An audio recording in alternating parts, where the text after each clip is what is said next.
Welcome home, where we provide information, inspiration, and motivator after motivator after motivator here on America's Next. I have Celeste Barclay here with me today. How you doing, Celeste? I'm well. Thank you so much for having me on.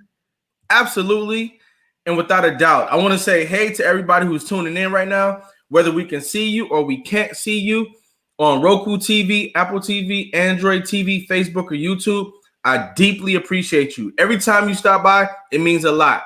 Feel free to hit the like button, the love button, drop comments in the chat, drop a question for our guest here, and be a part of the episode. Celeste, where you from? I grew up in St. Louis, lived on the East Coast for a while during college, and now I make my home in northern San Diego by the beach. Wow. Okay, that sounds like a great series of events. Now you're out there on the beach after it all, huh? Finally, yes. Yeah, you finally made it to the beach. Yeah. It's bright sunshine almost every day and white sand. Nice. What's the temperature like out there right now? Comfortable, probably high 60s, low 70s most days. Do you find that living, in a beach town or the type of culture that has nice weather, goes back and forth to the beach, is it more romantic living there? Some parts of San Diego, some parts not so much, but I think that's the case with most urban areas. We do have a nice skyline, we have the coastline, so it makes for great destinations. But I think much like when I lived in DC, when you become a local, you take for granted all the things that are there. I lived in DC for almost 10 years, and I have never been to the top of the Washington Monument. I grew up in St. Louis. I've never been to the top of the arch. So I think after a while, unfortunately, you become a little immune to your locale until somebody outside gives you their perspective. But I certainly can't complain being 10 miles from the beach. That's right. Talk to me about what it was like for you growing up in St. Louis. What did it look like? What did it feel like? What did it sound like? If anybody's familiar with St. Louis, I grew up in St. Louis County. I grew up in a really middle class area, but during the 80s and 90s, St. Louis had a program to try and help desegregate the city. If you're not familiar with St. Louis, it is a very segregated city even now. And I didn't appreciate that and understand it as a child, but now as an adult, I can see that. And so there was a voluntary transfer system where students who lived within the city could be bused out to the county, to the more affluent middle class areas so that they could have a better education. So growing up, I was used to a very diverse community. I was used to seeing people, of just about every shade of the rainbow, foreign languages being spoken, white students, Black students, Asian students, some Hispanics, but not that many yet. And so I just assumed that was the norm. And so when I moved east, it still was the norm. That's right. And so, moving to DC, not only did you have different races, but you had different nationalities and cultures. Out here in San Diego, not the most diverse place I have ever lived. There's really only two choices. So it's different from when I was a kid. And when I was a kid, I took for granted because I didn't understand. I didn't have the perspective that I do as an adult. But I look back now and I realize how fortunate I am that that program existed, not only for my friends who genuinely benefited from the education, but for me growing up and coming to appreciate and being aware of other cultures and it feeling very normal to me. That's right. We have Yvonne G in the building. She is a part of a brand that's making big waves out there. So hello to Miss Yvonne G. Definitely happy to have you here. The SOS show is a part of their brand, and they're doing big things over there. Look out for them. So when you talk about how you got to experience greater diversity, talk to me about how that put more tools under your tool belt. How did that season you as an individual? Let's talk about diversity and the value of it a little bit. So I graduated from high school and I moved to the East Coast. I did my first year at a women's college up in Massachusetts. So yes, there were only women on campus, but there were women from all around the world. It was a very international campus. There were a lot of students who came over to be educated at one of the Seven Sisters. That's what the original 7 women's colleges in America are called. And so it was a very eclectic background and campus. I ended up transferring to college in DC, and DC, you have everything. I mean, I know people like New York City, but to me, it smells kind of funny. The greatest city on earth is Washington, DC. And so hold on, I was already accustomed to... Hold on. I gotta jump in. I got a lot of love for New York City. Them there fighting words. What'd you say? Them there fighting words. Yeah, those are fighting words. Are those fighting words? Yeah, those are fighting words. Definitely got a lot of love for New York City. Shout out to everybody in New York City. I'm actually in Brooklyn, New York right now. And I love our country. I love the different metropolises that are here, the different places that we can go and explore. And we're gonna take it back a little bit to what elementary school and middle school and high school was like for you. But when you say that you went to an all-female college, I do think that is interesting. And then that it was a diverse college as well, a diverse university. Talk to me about what that experience was like. What was, what were the classroom settings like? What were the discussions like? What were you all talking about?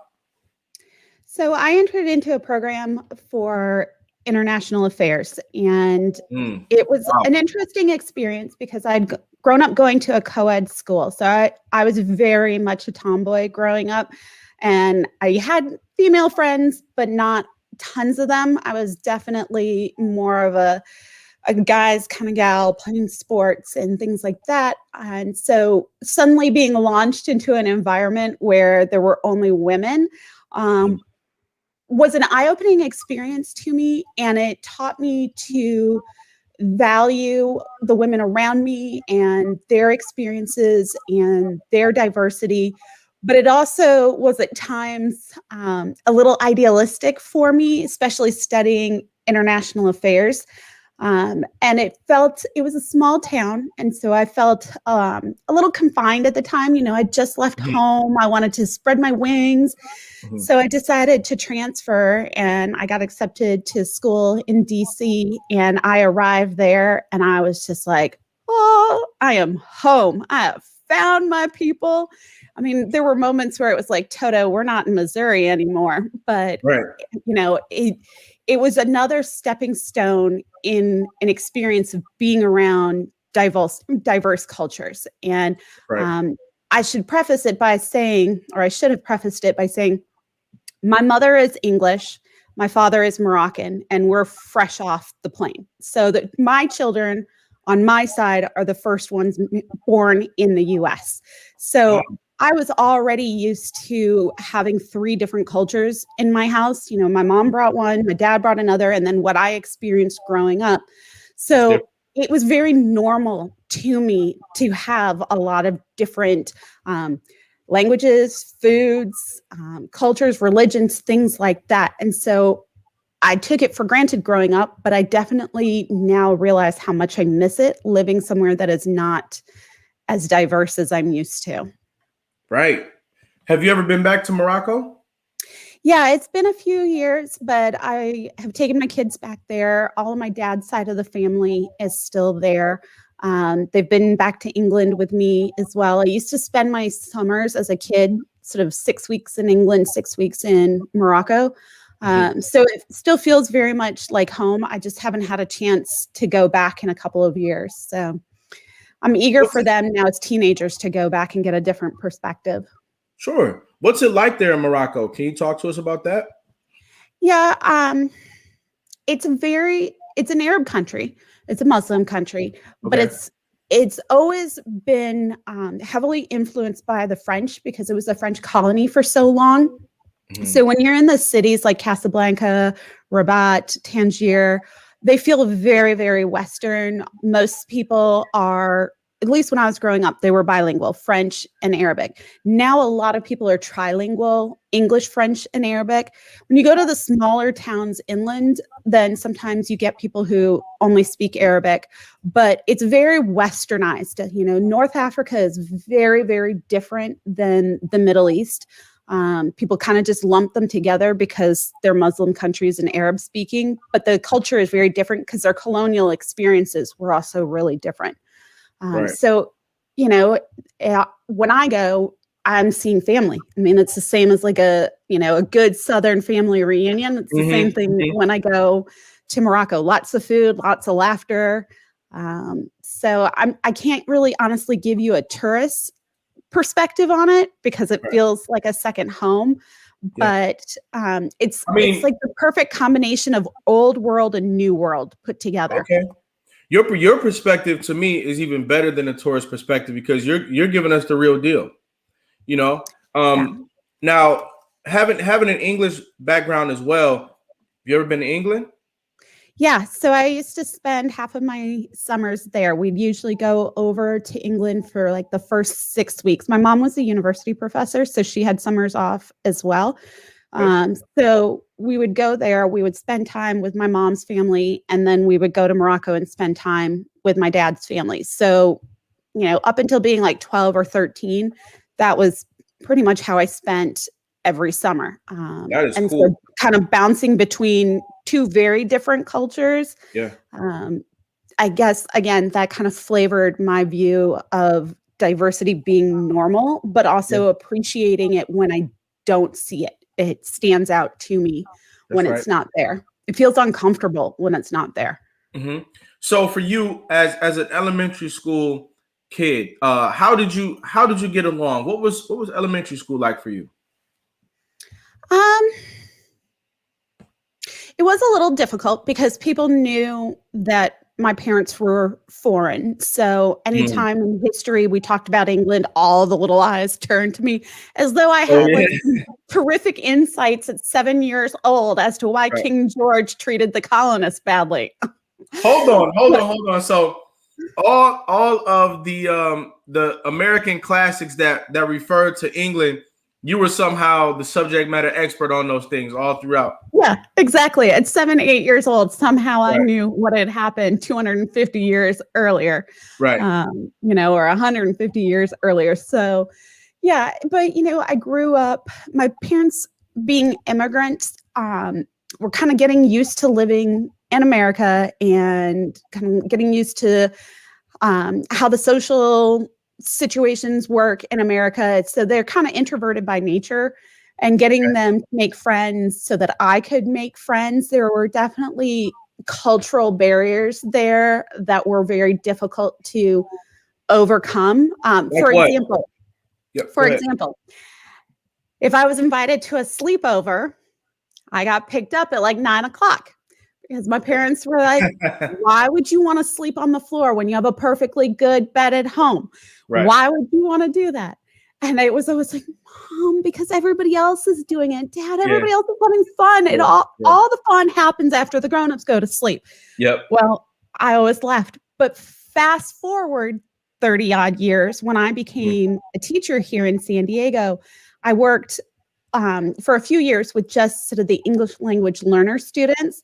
And even though I'm not bilingual in Spanish, I would talk to my students and I'm like, raise your hand if this was your experience. And I'd say, how many of you got to have sleepovers? And most of them shook their head. And I was like, because your parents said, why would you want to sleep on a floor when you have a good bed? And they're like, yeah. And I'm like, immigrant to immigrant.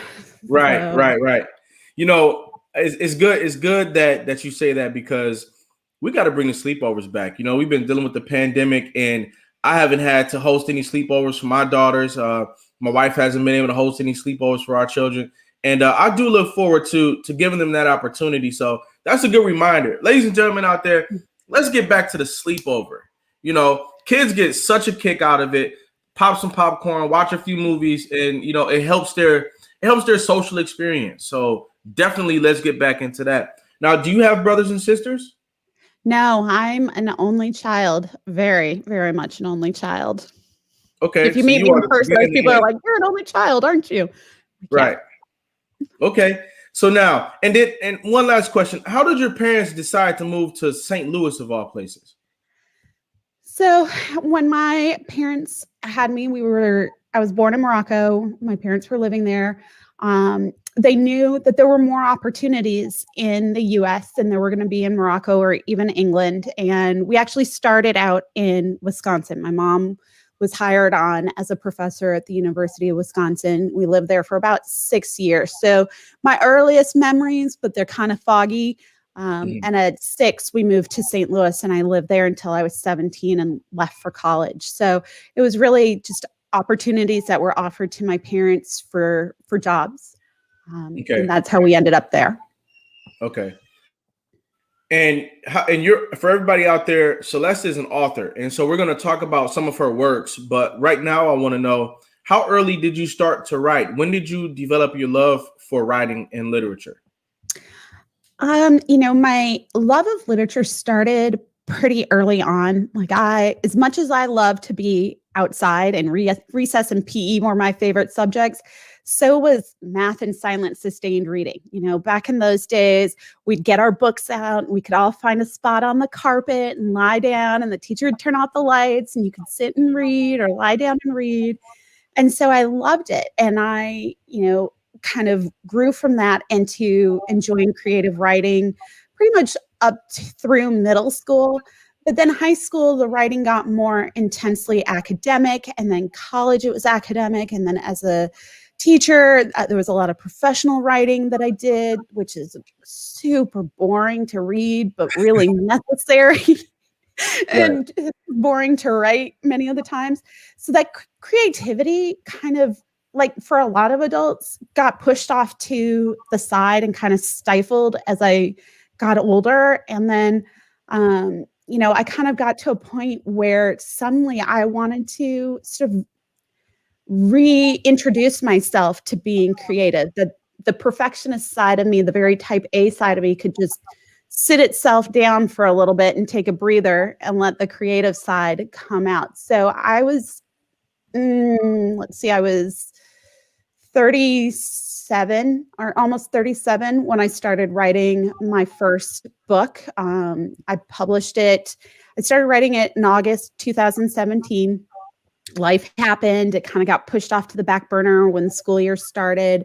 And then in January of 2018, my husband's appendix burst, and he spent 2 weeks in the hospital, and going up and down the highway to visit him and trying to, go to work and juggle kids. After he was released and he was healthy again, I just needed something cathartic. I needed some escape from how heavy everything had been. So I went back to writing, and I found that not only did I really enjoy it, but it allowed me to detach from adulting basically for a few hours each day. And so I published my first book in April of 2018. I told no one. So this is the type A part of me. I didn't tell my husband. I didn't tell my parents. I didn't tell my best friend. I told no one, because I figured if I can't do this well, then nobody needs to know I tried. Okay. Talk to us. First of all, writing is a major art form. It's one of the most powerful. It's one of the most powerful things that we've ever done as human beings. Writing. Absolutely. Writing creates our world. It influences everything that we do, and it's a main line of expression. End of discussion on that. Now, when you decided to separate the academic writing from creative writing, I think that was key. And what do you say to people out there who know that they want to write creatively, but they're kind of swamped with the academic writing? How did you detach from academic writing and get back into the creative side of it? People do ask me that. And because I had been an English teacher and I taught composition and things like that, people are like, oh, well, you must have had a leg up on that. And I said, well, no, actually, I used to avoid teaching creative writing if I could. Okay. And I only taught, analytical writing. So that didn't really help. I had just started, I'd always loved reading historical fiction, and I had started reading historical romance. I decided one day to give it a try. And I was like, well, maybe it's a little hokey, but there'll be a happily ever after at the end. Right. And one book kind of led into another. And, I just started reading the genre a lot. And ever since I was a kid, one of the ways that I help myself fall asleep is like I kind of envision stories. And I know that if the same scene comes back to me more than once, I had the foundation for a story. So I actually just started listening to that and, started letting the other part of my brain be louder. And so when I started to listen to that, the creativity started to come. And like I said, I decided to give it a shot on a whim and write my first book. I had no idea what I was doing. I do not advise entering into authorship the way that I did. But, I knew I had these stories that I wanted to write. And I'm 27 books later. My craft has 27 books. Yeah. Hold on. From April 15th, 2018 till May 4th, 2021, I released my 26th book. I was finishing proofreading 27. It's going to go off to the professional proofreader tomorrow. So, I write a lot. This is absolutely huge. Ladies and gentlemen, if you know somebody who's into writing, into literature, we have an absolute giant in the building with us today. And I want you to get somebody else into the building. Drop a comment, blow up the chat. Let's get some hearts and likes in the building for her. Let's get some hearts and likes in the building for her. 27 books? Go ahead. If you can't catch this live, slide into my DMs on Instagram or PM me on Facebook, comment on my page. If you have questions about how to get started as a writer or publishing, the teacher in me still loves to help. And so if you have questions and you're interested and you want to learn the ropes, let me know. I try and get back to everybody within about 24 hours. Okay. I want to learn some things from you right here inside this hour on America's Next Motivator. How do you make a book good? How do you start it? How do you frame it? Take me through the steps. First of all, read the genre that you think you want to write in. If you want to write urban fantasy, read urban fantasy. Get to know that genre. If you want to read or you want to write thrillers or mysteries or cozy mysteries or steamy romance like I do or clean romance, get to know that genre of writing. Read those books. Become familiar with how the storylines evolve. Some people look at it and they're like, well, that genre makes tons of money. That's the genre I'm going to write in. But they don't understand it. And so their stories don't fit with what readers expect. Hold on. Become familiar. This is getting to the science of actually producing a good book. I'm loving this part of the conversation. Now, how do you identify which genre you would be a part of? Well, like I said, I'd started reading historical romance, and the easiest thing to do, honestly, is go on Amazon or on Barnes and Noble or on Goodreads and just kind of start looking at the books that you think are in the genre you enjoy, and you'll be able to kind of whittle it down and start getting some ideas, read the reviews and check those out. But once you know and you've kind of refined what it is that you like, it's like, we all like ice cream, but what flavor ice cream do you like? Well, I like mint chocolate chip. Maybe you like Rocky Road, but we both still like ice cream. Right. So kind of narrow it down and get familiar with that, read the books, and then the creativity will get easier because your mind, whether you realize it or not, kind of knows what trajectory it needs to be on to spin that story to fit what is expected in the genre. And, some people go maverick and go rogue and they write these, totally original types of books that fit in this genre. But that's a little dicey when you're first getting started, stick with something that I don't want to say it's formulaic, because when I taught analytical writing and academic writing, it was kind of formulaic. There's a lot more creativity and freedom in novel writing or short stories, those sorts of things. But like I said, readers do expect a certain story pattern based upon that genre, especially if they're avid readers in that Right. genre. They know what's supposed to happen. It's Oh, the details and the specificity that is unique to you. okay. That is absolutely huge. Choosing the genre is really, really important. People like myself, because I'm in the process of writing a book myself, and I'm at a standstill. Not really so much with the ideas that I want to go into the book, but I'm just trying to zoom out and imagine really the genre. What genre am I putting this book into? So like when you explain it the way that you're explaining it, it's making a whole lot of sense to me. It's making a whole lot of sense. Who are And some of the authors? Go ahead. Well, I was going to say, and some books do cross genres. They fit Okay. into more than one. And sometimes because of that, there are niche genres like romantic suspense, that combines romance and suspense.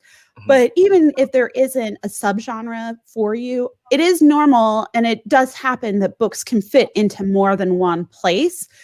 But it's because it fits sort of a bit of a mold, and that's how you know where it's supposed to be. But it's okay if it's in more than one place. Right. Now, as you read books in a certain genre, your mind really can't unlearn all the words and nuance of those stories. So, do you kind of just add to those volumes with kind of almost like a similar narrative, or are you still able to be completely original even though you've read into that genre before you wrote your own piece? Um, I don't know that we've necessarily had unique thoughts entirely unprecedented since probably Socrates. Some of Right. these thoughts kind of get rehashed a little bit, but it's Okay. what you do with it. There are certain tropes depending on your genre, and a trope is basically the storyline. So like in romance, you might have enemies to lovers, friends to lovers, marriage of convenience, fake engagement, secret baby. Like those are all storylines that are pretty well acknowledged and accepted.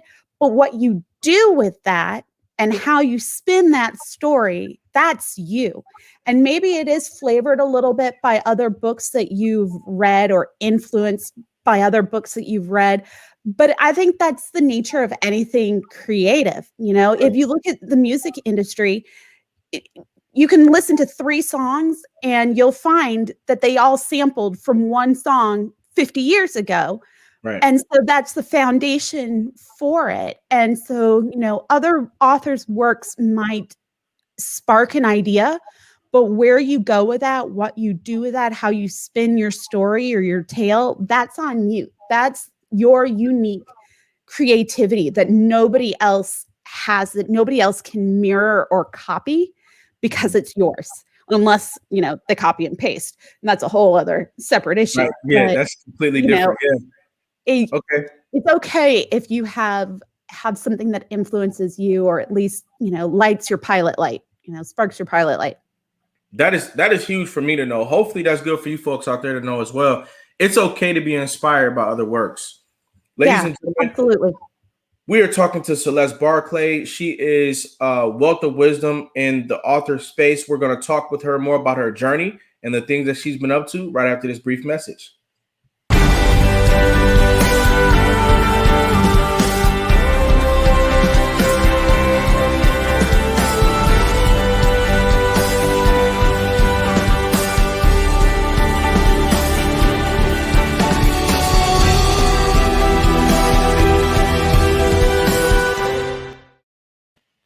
America's Next Motivator, Monday, Tuesday, Wednesday, and Friday at 9 p.m. Eastern. America's Next Motivator, hosted by me, Cedric Riley, sponsored by the Pride Empowerment Network and our viewership.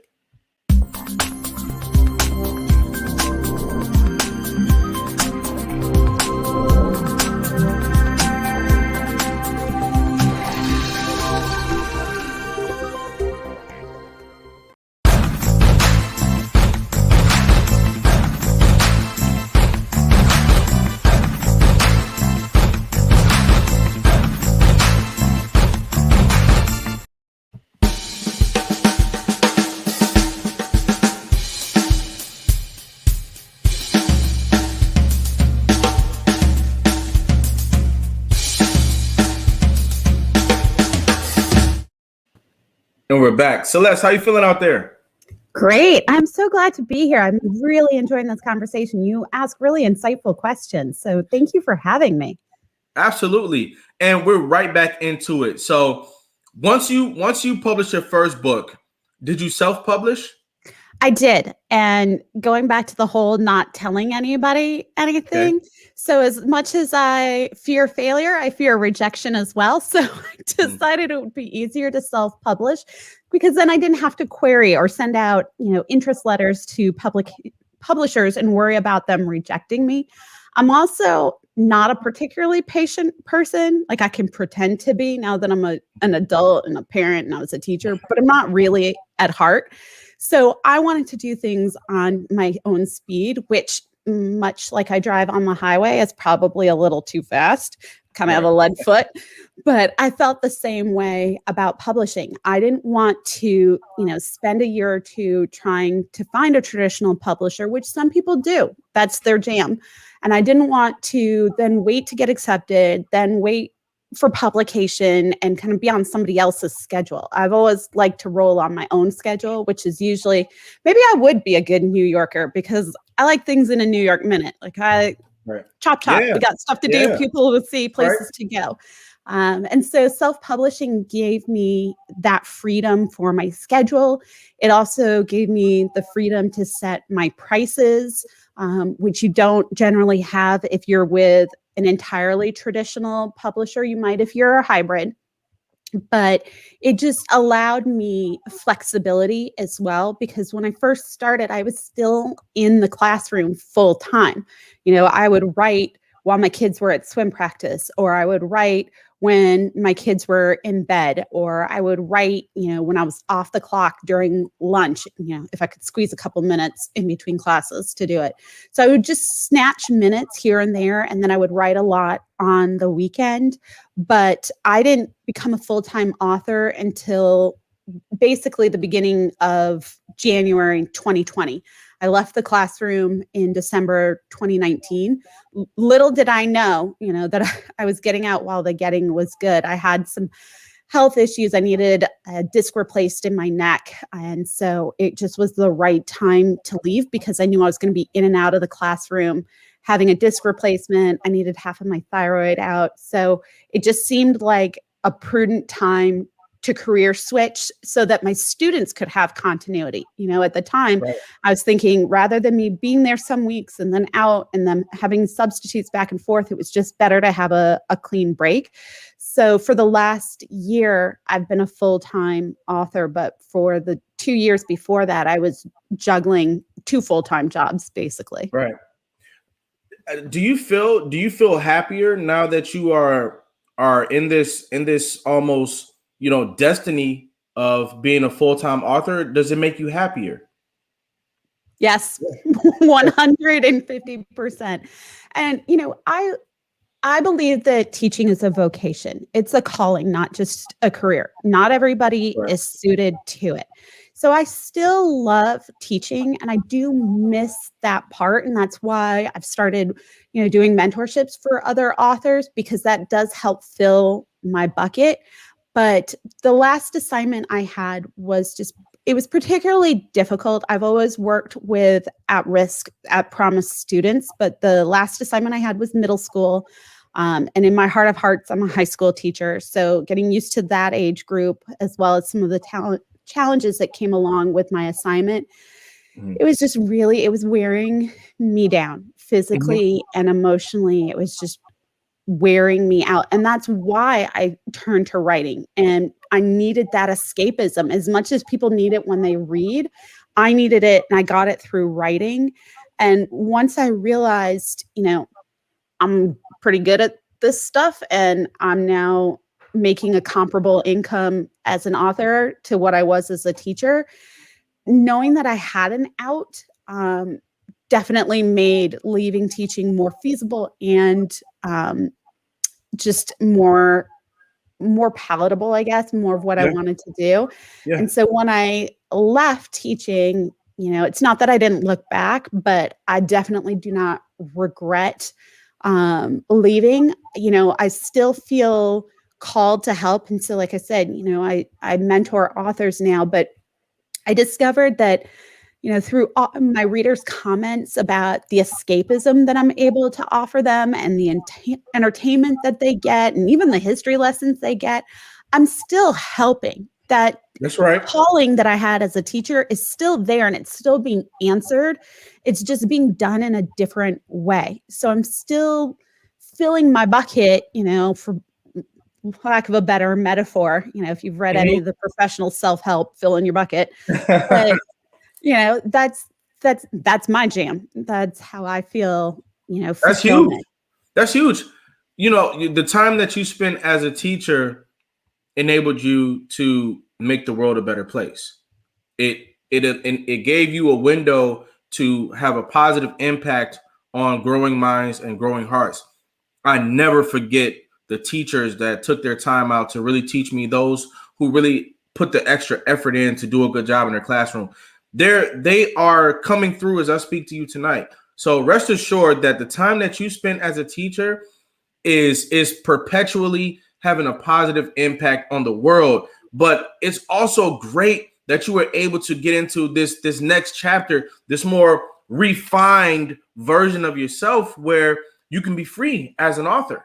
And now you actually get to influence even more people in a different space. I actually want to talk about the value that you get out of, the escape and entertainment through literature, because I think that a lot of us need to give literature a second wind. A lot of people, we're on social media. You spend a lot of time on social media. You might have a hobby or two, but how many books are we actually reading? And I'll be the first to say, I've said this in the past, I don't read a ton of books. But the more people I talk to who are authors, who have written books, the more I consider the book that I'm writing, I realize that there's something with the literature. There's something with the books out here that does something to your mind. And then if it does something to your mind, it does something to your horizons. So now, Absolutely. yeah, 100%. Whether you start reading as a child or you kind of pick up the habit later on in life, there's so much enrichment to be found by reading stories and storytelling. There's benefits to nonfiction and professional development and self-help and things along those lines. But to be able to get lost in creativity, even if it's not your own, it's somebody else's, nobody can take your imagination away from you, but you can stifle it. And that's what we do as we grow older. We don't encourage ourselves to be creative like we did when we were little kids. So literature allows you to travel through time and space and location that you might not be able to do in real life. And it gives you an opportunity to learn of other cultures, other ways of thought, whether it's something historical or a culture that is not your lived experience. There's so many different things that you can get out of it. And people will often say, students will often say, well, I can watch that in a movie. Yeah. And the movie tells you exactly what the character has to look like, exactly what the character has to sound like, exactly how the character moves. That's that actor and that director and that producer. When you read the book, you can make a movie in your own head. You see this play out the way that you want to see it. And, I distinctly remember being in third grade. I was reading Black Beauty, and it was the first time I'd really gotten into a book so much that it did feel like a movie playing in my head, as though I really could see it happening. And I don't think we allow ourselves to engage in literature enough like that. And I know that that's not everybody's experience.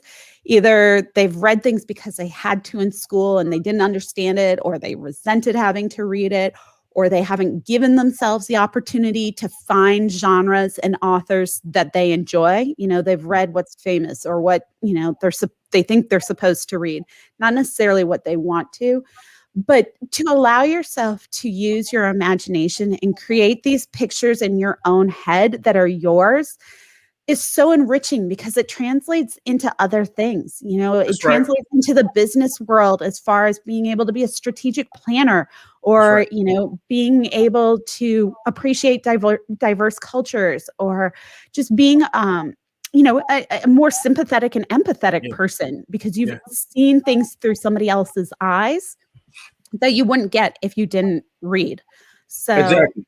you know, that's kind of the sales pitch that I always make when it comes to reading. Like, Right.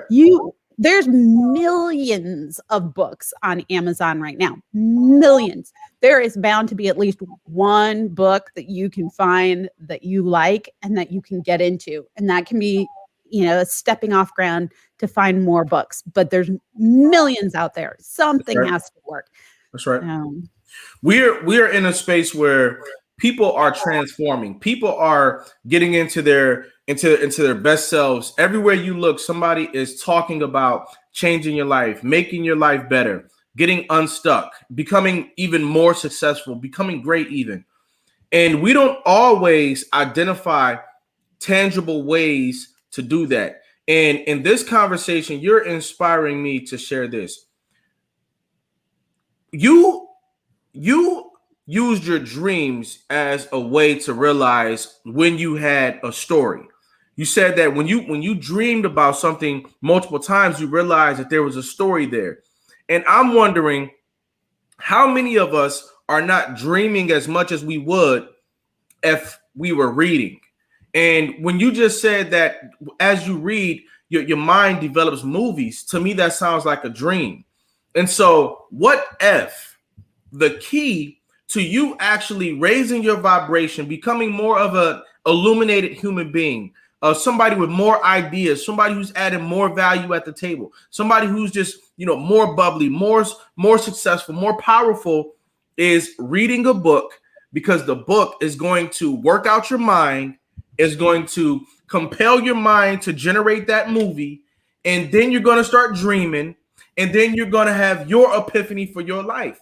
As far as I'm concerned, this is a magical formula for making yourself a better thing. You read a book, your mind works out, your gear starts running, and now you're dreaming about your own life.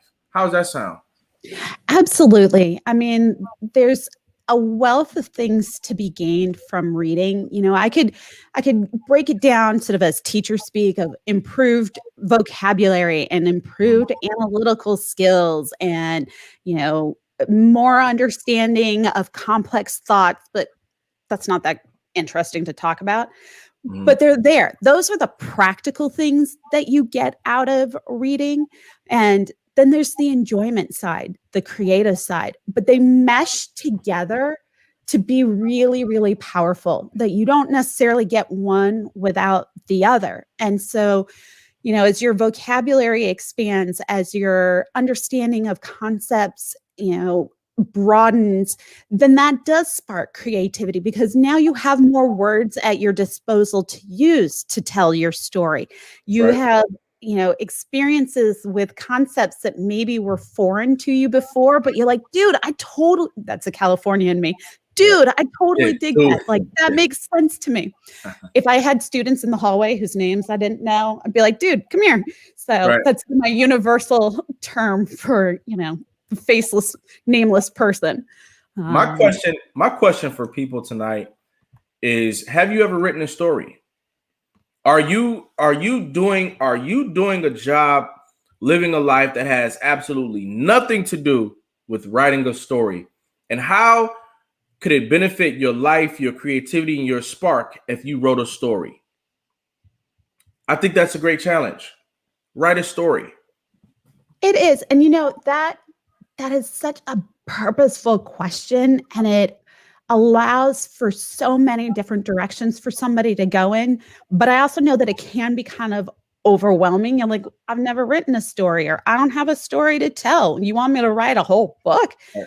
But This see, is this is where but this is where the teacher in me comes go back ahead. out again. Yeah. Brainstorm. I am a huge proponent of the true writing process. And the first step is brainstorm.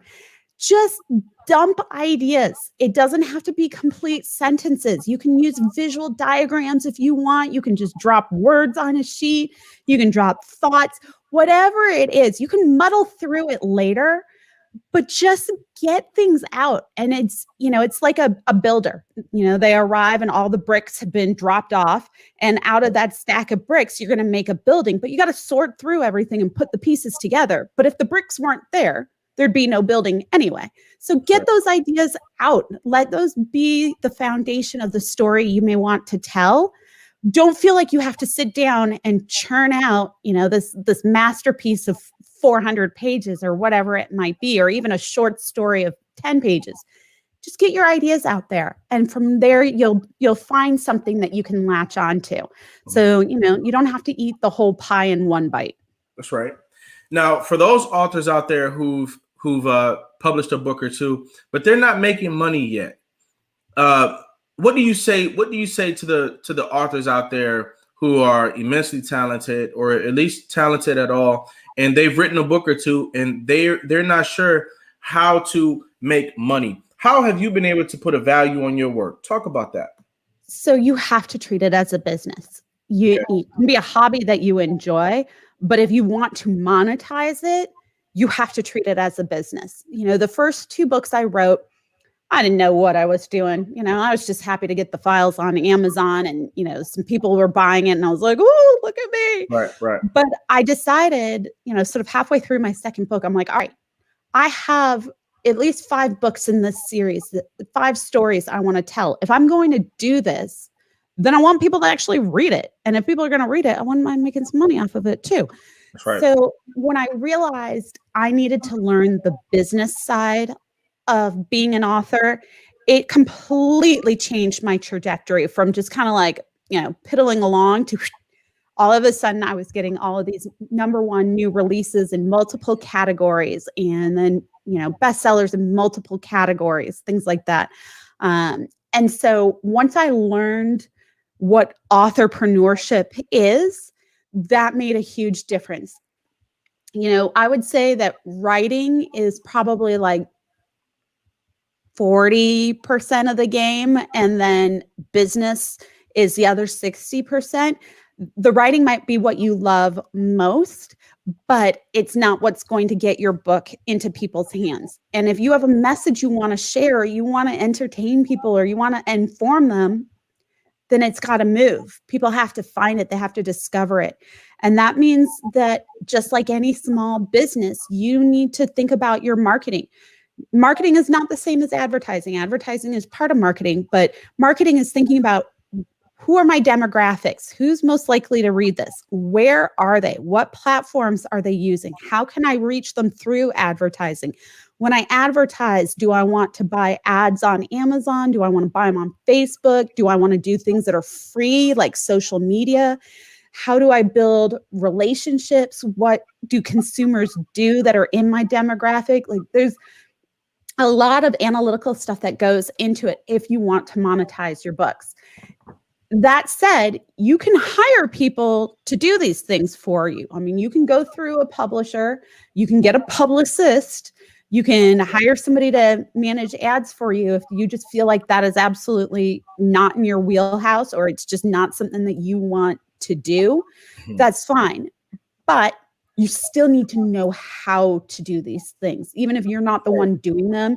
Because just like with any business, you need to know what your employees are doing to make sure that your business is growing and that it's going to be profitable, even if you've delegated the tasks.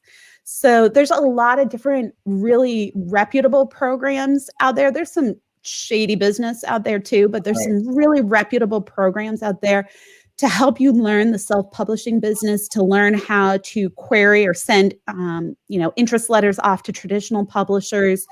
But the one thing that I always want to hammer home, and like this is my big PSA when it comes to publishing, if you find a publisher that expects you to pay for something, whether it's an author package, with editing and with covers and with marketing, that's what we call a vanity press. And they are going to scam you. A Wow. publisher never makes you pay. A publisher pays you. They're investing in you. So they'll generally pay for the cover. They'll generally pay for the editor. They may pay you in advance. Granted, doing the traditional way means that you're going to get a smaller cut of the royalties than you would if you self-publish. Right. But if you find a publisher that is blowing smoke up your backside and you're like, oh my goodness, it's so perfect, I'm going to hit #1 on USA Today, but it cost me $2,000. No, run, stop, do not pass go, do not collect $200, just bolt, because that is a vanity press and you will come out the loser in more than one way. But you should never have to pay to publish your book. If you're self-publishing, yes, you do need to pay for your own cover. Yes, you do need to pay for an editor. Yes, you do need to format. But if you go to a publisher and they want you to pay for something, that's what we call a vanity press, and it will not get you where you want to be, other than broke. What are your top 3 tips for someone who wants to self-publish but also wants to make money and begin to make a career out of this? What are your top 3 tips for them? Research. There's so many great, reliable, verified resources out there. Get on Facebook. And the group that I first stumbled on is called the Writing Gals.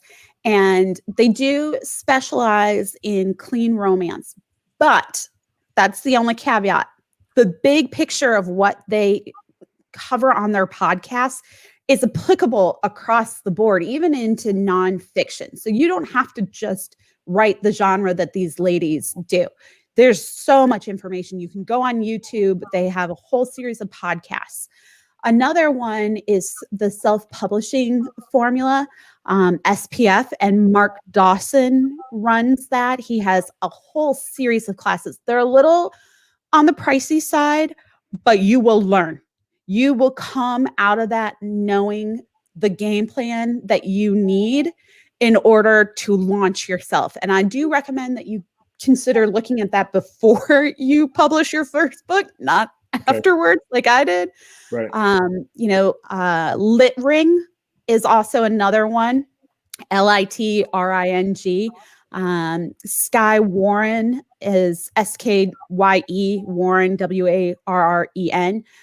Also has a lot of information on there. Inkers Con, INKERS Con for conference. There's a wealth of information there. A lot of these you are going to have to pay to be able to access them. It's kind of like taking a class at the community college or a university, but those are things that are worth your investment because they will teach you how to run your business. And it's an investment. Look at it this way. If you invest now, what you earn off of that by making really sound and prudent business decisions will recoup your investment. You can go it on your own, but it's going to be hard going. We are rounding third base here in the show. I could seriously talk to you for a whole nother hour, but I just got a few quick questions that I want to definitely get through. What are some of the names of your books that people can go out there and look for? What are some of what you would consider, titles that people really need to know from you? So I'll start out by giving you series titles. So the very first series is The Clan Sinclair, and it starts with His Highland Lass, and that has 6 books in it. Okay. Viking Glory starts with Leif, LEIF, and that is a 5-book series. Wow. My steamiest set of books is Pirates of the Isle, and that begins with The Blonde Devil of the Sea. That's definitely my hottest set of books. And then the ones that you can see up on the top shelf. Yeah. I see them. If I wheel a little bit this way, you can see them. The ones that are on the top shelf are from the Highland Ladies series, and that starts with A Spinster at the Highland Court. So I have 4 different series. I'm wrapping up the Highland Ladies this year, and we'll be starting a new series next year. But you can find me on Amazon. You can find me on Goodreads. You can find me on BookBub. You can just Google me, and I will show up. So that is phenomenal. Now, Yeah. 27 books.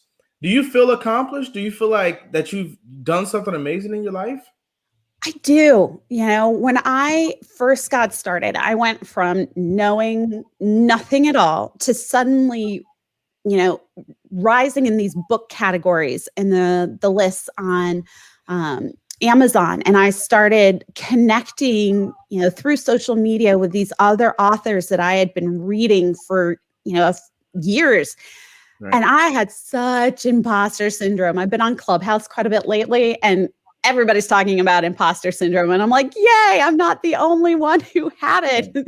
Misery loves company. But I really did. I was like, who am I to be, you know, up here in these ranks with these other amazing authors that I read? And, you know, now I'm in these anthology books with them, and I'm in, you know, mastermind groups with them. Like, whoa. But I really started to feel accomplished when I started getting into dialogues with my readers and starting to find out how my books are able to positively affect them. And that's when I was like, okay, I really am doing what I need to be doing. Like, I am a success now. I may not be a billionaire, but I'm a success because I love what I'm doing and I'm helping other people. Absolutely. Everybody out there, get your crown emojis ready. Celeste Barclay, I want to let you know that I've listened to your story today. I love the way that you synthesized all your experiences you gave along the way, but then you became an author and you are 27 titles, and that is great. I'm giving you your respect today, and I'm giving you a crown today. Ladies and gentlemen, put your crown emojis into the chat. Ladies and gentlemen, put your crown emojis into the chat, because we are letting you know, letting the world know that you, Celeste Barclay, you are America's next motivator. I'm so happy to hear you say that, because that really is, you know, at the heart of hearts, what I am. I'm a teacher, and that's a calling. And so if I can motivate people to try something new and try a dream, then that's real success to me. Absolutely. If I can help move somebody along, then that's success. 100%. Thank y'all for the crowns. I'm loving seeing these. Yeah. Thank you for stopping by today, okay? Thank you so much for having me. All right, absolutely. Talk to you later. Bye-bye. Bye. Ladies and gentlemen, there you have it. Each and every episode of America's Next Motivator is going to have something here for you. All you've got to do, just like you did today, stop by and pick it up.